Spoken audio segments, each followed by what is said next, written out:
ఇక తిరుపతిలోని బైరాగి పట్టెడలో టోకెన్ల జారీ కేంద్రం వద్ద బారికేట్లు ఏర్పాటు చేయకపోవటమే వల్లే తొక్కిసలాట కారణమని అధికారులు భావిస్తున్నారు. ఇక కౌంటర్ వద్ద బాధ్యతలు నిర్వహిస్తున్న డీఎస్పీకి రహదారి పొడవునా బారికేట్లు ఏర్పాటు చేయాలని ఉన్నతాధికారులు సూచించినట్లు సమాచారం. అయితే ఏ ప్రమాదం జరగదన్న ధీమాతో ఏర్పాటు చేయకపోగా భక్తులను పార్కులో ఉంచి ఒకేసారి అనుమతించడంతో ఈ ప్రాణ నష్టం జరిగిందనే ఆరోపణలు వినిపిస్తున్నాయి.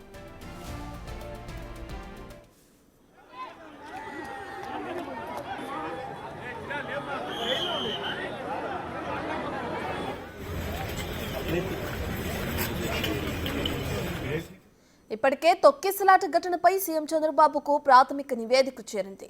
డీఎస్పీ అత్యుత్సాహం వల్లే తొక్కిసలాట జరిగిందని తెలుస్తోంది.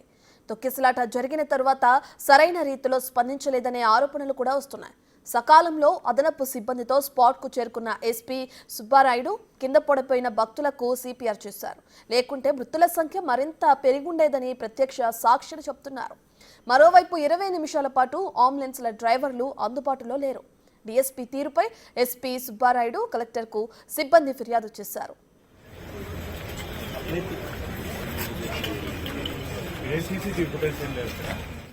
పూర్తి డీటెయిల్స్ అందించడానికి మా ప్రతినిధి దామోదర్ లైవ్ లో జాయిన్ అవుతున్నారు.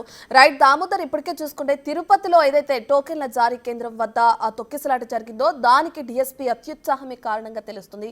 దీనికి సంబంధించిన పూర్తి డీటెయిల్స్ ఏ విధంగా ఉన్నాయి దామోదర్?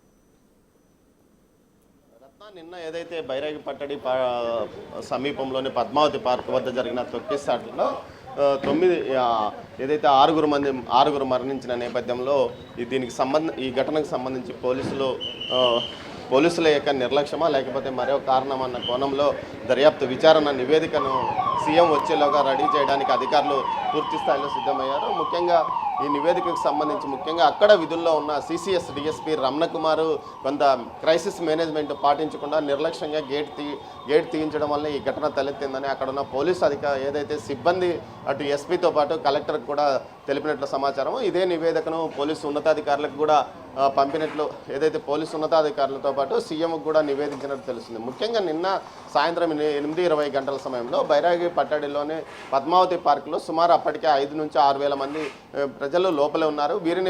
వీరిలో ఒక మహిళ అస్వస్థతకు గురైన నేపథ్యంలో ఆ మహిళను బయటికి తీసుకురావడానికి ప్రయత్నించిన నేపథ్యంలోనే ఈ ఘటన చోటు చేసుకుంది. ఒక్కసారిగా ఒక మహిళను బయటికి తీసుకొచ్చే సమయంలో మిగతా వారంతా తోసుకొని రావడంతోనే ఈ ప్రమాదం చోటు చేసుకుందని తొక్కిసలాట జరిగిందని తొక్కిసలాట తర్వాత ముఖ్యంగా అటు టీటీడీ ఏదైతే టోకెన్ ఇష్యూ ప్రతి కేంద్రం వద్ద ఒక అంబులెన్స్ను అదేవిధంగా ఒక యూనిట్ టీమ్ను సిబ్బందిని నియమించినప్పటికీ అంబులెన్స్ డ్రైవర్ అక్కడ లేకపోవడం కూడా ఇందుకు కారణము. చాలా ఆలస్యంగా తొక్కిసలాటకు గురైన వారిని అటు ఏదైతే ఆసుపత్రికి తీసుకురావడానికి కూడా సమయం లేట్ అయింది. తొక్కిసలాటలో కింద పడిపోయిన వారిని పూర్తిగా వెలికి తీయడానికి సుమారు అరగంట సమయం పట్టింది. ముఖ్యంగా ఏదైతే ఎస్పీ ఘటనా స్థలానికి చేరుకొని పూర్తిగా ఆయనే దగ్గరుండి వారందరినీ బయటికి తీసేయించే విధంగా చర్యలు తీసుకున్నాడు తొక్కిసలాటకు గురైన వారిని. ఈ నేపథ్యంలోనే ఇంత ఆలస్యమైందని కూడా నివేదికలో ఇచ్చినట్టు తెలుస్తుంది. మొత్తం మీద అక్కడ ఉన్న సిబ్బందితో పాటు అది ఈస్ట్ పోలీస్ స్టేషన్ లిమిట్స్లోకి వస్తుంది. ఈస్ట్ పోలీస్ స్టేషన్ లిమిట్స్లో ఉన్న బైరాగి పట్టడి ఆ ప్రాంతంలోకి అక్కడ ఈస్ట్ సిబ్బంది కూడా ఉన్నారు. అయితే సిసిఎస్ ప్రతి కౌంటింగ్ కేంద్ర ఏదైతే ప్రతి ఒక్క టోకెన్ ఇష్యూ కేంద్రానికి ఒక డిఎస్పీని ఇన్ఛార్జ్గా నియమించారు. అక్కడ మొత్తం సిబ్బందిని పర్యవేక్షించే బాధ్యత క్రైసిస్ మేనేజ్మెంట్ వారికి అప్పగించిన నేపథ్యంలో ఏదైతే అక్కడున్న డిఎస్పీ సిసిఎస్ డిఎస్పీ రమణకుమార్ అక్కడ బాధ్యతలు చేస్తున్నారో ఆయన యొక్క నిర్లక్ష్యము ఫలితంగానే ఈ ప్రమాదం ఈ ఘటన చోటు చేసుకుందంటూ కూడా నివేదిక ఇచ్చినట్టు తెలుస్తుంది. మరోవైపు ఏదైతే మరికొంతసేపటికి మంత్రులు అనగాని సత్యప్రసాద్, జిల్లా ఇన్ఛార్జి మంత్రి అనగాని సత్యప్రసాద్తో పాటు వైద్య ఆరోగ్య శాఖ మంత్రి సత్యకుమార్ యాదవ్, వీరితో పాటు దేవాదాయ శాఖ మంత్రి ఆనం రామనారాయణ రెడ్డి రానున్నారు. వీరు వచ్చి ఇక్కడ బాధితులను పరామర్శించి సంఘటన పూర్వపరాలు అధికారులతో తెలుసుకున్న తర్వాత ఆ తర్వాత సీఎం 11 గంటలకు రానున్నారు. సీఎం వచ్చిన తర్వాత సీఎం ముందుగా బాధితులను పరామర్శించి ఆ తర్వాత వారితో ఏదైతే టీటీడీ అధికారులతో సమావేశం కానున్నారు. మొత్తం మీద అయితే ఇప్పటికీ ఏదైతే రుయా ఆసుపత్రిలో ఉన్న వారందరినీ తిరిగి స్విమ్స్ ఆసుపత్రిలో తరలిస్తున్నారో అక్కడ వారికి ఒక ప్రత్యేకమైన వార్డును కూడా కేటాయించారు రత్న. రైట్ దామోదర్, గతంలో ఎప్పుడూ జరగని విధంగా అటు తిరుపతిలో ఈ విధమైన ఘటన జరగడం మనం మొదటిసారి చూస్తున్నామనే చెప్పుకోవచ్చు. ఎందుకంటే గతంలో ఎప్పుడూ ఇటువంటి ఘటన మనం వినలేదు, చూడలేదు. అయితే దీనికి సంబంధించి సీఎంకు నివేదిక అందిందంటున్నారు. ఆయన సమీక్ష సమావేశం నిర్వహించే అవకాశం కూడా కనిపిస్తుంది. ఎప్పుడు ఈ సమీక్ష నిర్వహించే అవకాశం కనిపిస్తుంది? ఇక ఇందులో ఎవరిపైన చర్యలు తీసుకునే అవకాశం కనిపిస్తుంది దామోదర్? ఉదయం 11 గంటలకు సీఎం తిరుపతిలో నేరుగా రుయా ఆసుపత్రికి రానున్నారు. రుయా ఆసుపత్రిలో బాధితులను ఏదైతే బాధితులను పరామర్శించి సంఘటన వారికి అందుతున్న ఏదైతే చికిత్స వివరాలను తెలుసుకుంటారో ఆ తర్వాత నేరుగా ఆయన ఇక్కడి నుంచి టీటీడీ ఏడీ బిల్డింగ్లోకి వెళ్తారు. అక్కడ ఏడీ బిల్డింగ్లో టీటీడీ ఉన్నతాధికారులతో పాటు అదేవిధంగా ముఖ్యంగా ఈ ఘటనలో ఎందుకు జరిగింది అన్న విషయాన్ని అటు జిల్లా పోలీసు ఉన్నతాధికారులతోనూ అదేవిధంగా కలెక్టరు ఇతర అధికారులతోనూ ఆయన ఈ సమావేశంలో ఈ సమీక్షలో ఆయన అందరితోనూ మాట్లాడనున్నారు. సుమారు 3 గంటల వరకు 11 గంటల నుంచి 3 గంటల వరకు ఆయన తిరుపతిలోనే ఉండనున్నారు. సుమారు 2 గంటల సేపు పైగా సమీక్ష కొనసాగుతుందని కూడా తెలుస్తుంది. ఇందుకు తగ్గట్టు ఇప్పటికే టీటీడీ చైర్మన్ చెప్తున్న దాని ప్రకారము ఏదైతే పూర్తి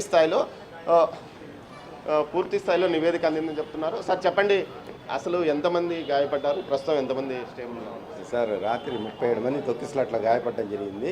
అందులో మన హాస్పిటల్కి వచ్చేటప్పటికి 4 డెత్ అయి ఉన్నారు. అవి కాకుండా రిమైనింగ్లో 4 మాత్రమే కొంచెం ఫ్రాక్చర్స్ చిన్న ఇంజరీస్ ఉన్నాయి. రిమైనింగ్ అందరూ బాగున్నారు. అందరినీ డిశ్చార్జ్ చేయడం కూడా జరిగింది. ఇప్పుడు మిగిలిన 8 మంది పేషెంట్లు మాత్రం సిమ్స్కి ఇప్పుడే షిఫ్ట్ చేయడం జరిగింది. అంటే మొత్తం ఇక్కడ ఉండే పేషెంట్స్ అందరూ సిమ్స్లోకి మార్చడం. ఇప్పుడైతే ఇక్కడ ఎవరు లేరు, ఎక్కడే వర్క్. అంటే ఇప్పుడు వైద్య ఆరోగ్య శాఖ మంత్రి ఇక్కడికి వస్తున్నారు, నేరుగా సిమ్స్కి వెళ్తారండి. సిమ్స్కి వెళ్తారు. మొత్తం మీద అయితే ఇప్పుడు ప్రస్తుతానికి రుయాలో ఎవరు లేరు. ఆర్ఎంఓ హరికృష్ణ చెప్తున్న దాని ప్రకారం ప్రస్తుతానికి 37 మంది నిన్న గాయాలు పాలై ఇక్కడికి వచ్చారు. 4 మరణించిన తర్వాత మరో 2 స్విమ్స్లో ఏదైతే మరణించారో మొత్తం 6 మరణించారు. మరణించిన వారి వివరాలన్నీ సమాచారం తెలియజేసాము. ఒక్కరి విషయం మాత్రమే ఇంకా గుర్తించాల్సింది, ఒక మృతదేహం యొక్క వివరాలు పూర్తిగా తెలియడం లేదని చెప్తున్నారు. మరోవైపు ఏదైతే తిరుపతి ప్రస్తుతం రుయాలో ఉన్న వారందరినీ స్విమ్స్కు తరలించారు. 8 మంది మాత్రమే ఉన్నారు. మిగతా వారంతా డిశ్చార్జ్ అయిన పరిస్థితి. 37 మందిలో 6 మరణించగా మిగతా వారిలో డిశ్చార్జ్ అయ్యారు. కేవలం 8 మంది మాత్రం రుయా నుంచి స్విమ్స్లో అక్కడ ప్రత్యేకంగా వారి కోసం వార్డు ఏర్పాటు చేసి వారిని అక్కడికి పంపించామని చెప్తున్నారు. చాలామంది కాళ్ళు చేతులు విరిగిన వారే పరిస్థితి ఉంది. వారిలో కాళ్ళు చేతులు విరిగిన వారిని బడ్స్కు కూడా తరలించారు. మొత్తం మీద ప్రస్తుతానికైతే రుయాలో ఒక బాధితుడు కూడా లేడు. అయితే నేరుగా ఏదైతే సీఎం కూడా స్విమ్స్కు నేరుగా వచ్చే అవకాశం ఉంది. దీంతోపాటు వైద్య ఆరోగ్య శాఖ మంత్రితో పాటు ఇతర మంత్రులు కూడా స్విమ్స్కి వచ్చి అక్కడ వారితో మాట్లాడి బాధితుల యొక్క వివరాలు తెలుసుకొని వారికి అందుతున్న చికిత్స గురించి తెలుసుకునే అవకాశం ఉంది. రత్న. రైట్ దామోదర్, ఈ జరిగిన తోపులాటకి సంబంధించి మరి టీటీడీ చైర్మన్ ఏ విధంగా స్పందించారు? టీటీడీ చైర్మన్ ఏదైతే ఘటన జరిగిన తర్వాత వెంటనే ఈ విషయాన్ని సీఎం దృష్టికి తీసుకెళ్లారు. సీఎంతో మాట్లాడిన తర్వాత ఆయన కూడా వచ్చి ఇక్కడ బాధితులను పరామర్శించారు. తర్వాత నేరుగా ఏదైతే ఘటన జరిగిందో ఆ ప్రదేశానికి కూడా వెళ్ళారు. మొత్తం మీద ఈ ఘటనలో చోటు చేసుకున్న నేపథ్యానికి కారణం ఎక్కడైతే సిబ్బంది వైఫల్యమో టీటీడీలోనే కొంతమంది అధికారులు నిర్లక్ష్యంగా వ్యవహరించడం వల్ల ఈ ఘటన చోటు చేసుకుందంటూ కూడా ఆయన చెప్పారు. తాను ముందే ఈ విషయాన్ని అధికారులకు హెచ్చరించానని చెప్పాడు. ముఖ్యంగా ఏదైతే ఈ విషయంలో పెద్ద ఎత్తున ఒకేసారి 1,20,000 టోకన్లు ఇష్యూస్ జారీ చేసే సమయంలో పరిస్థితి కొంత ఇబ్బందికరంగా మారే అవకాశం ఉంది.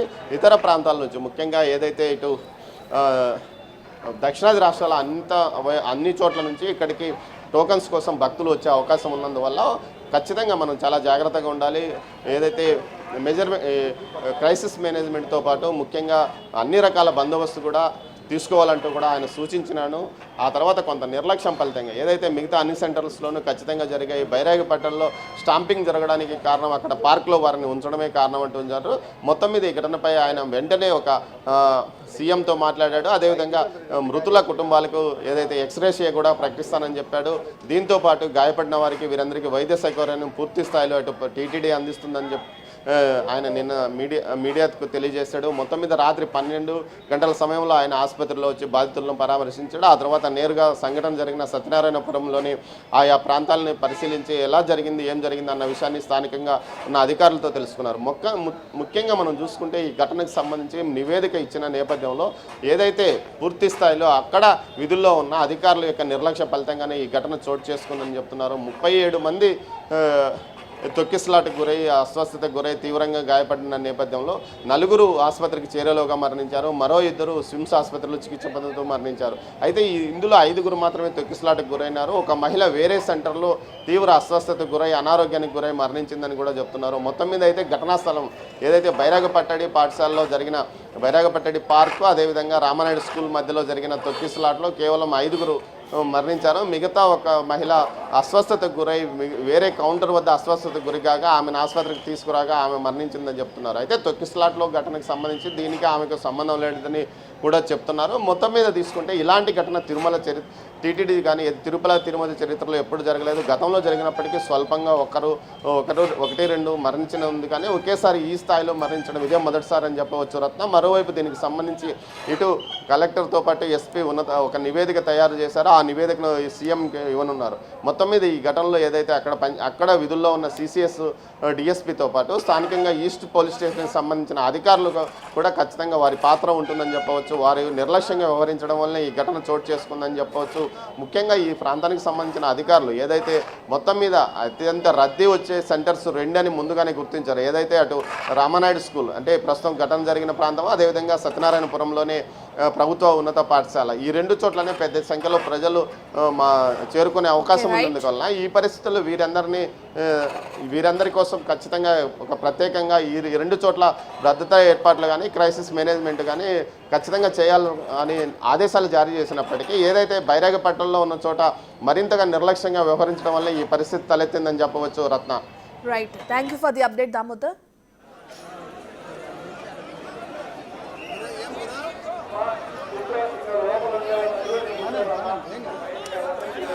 ఏం కాలేదు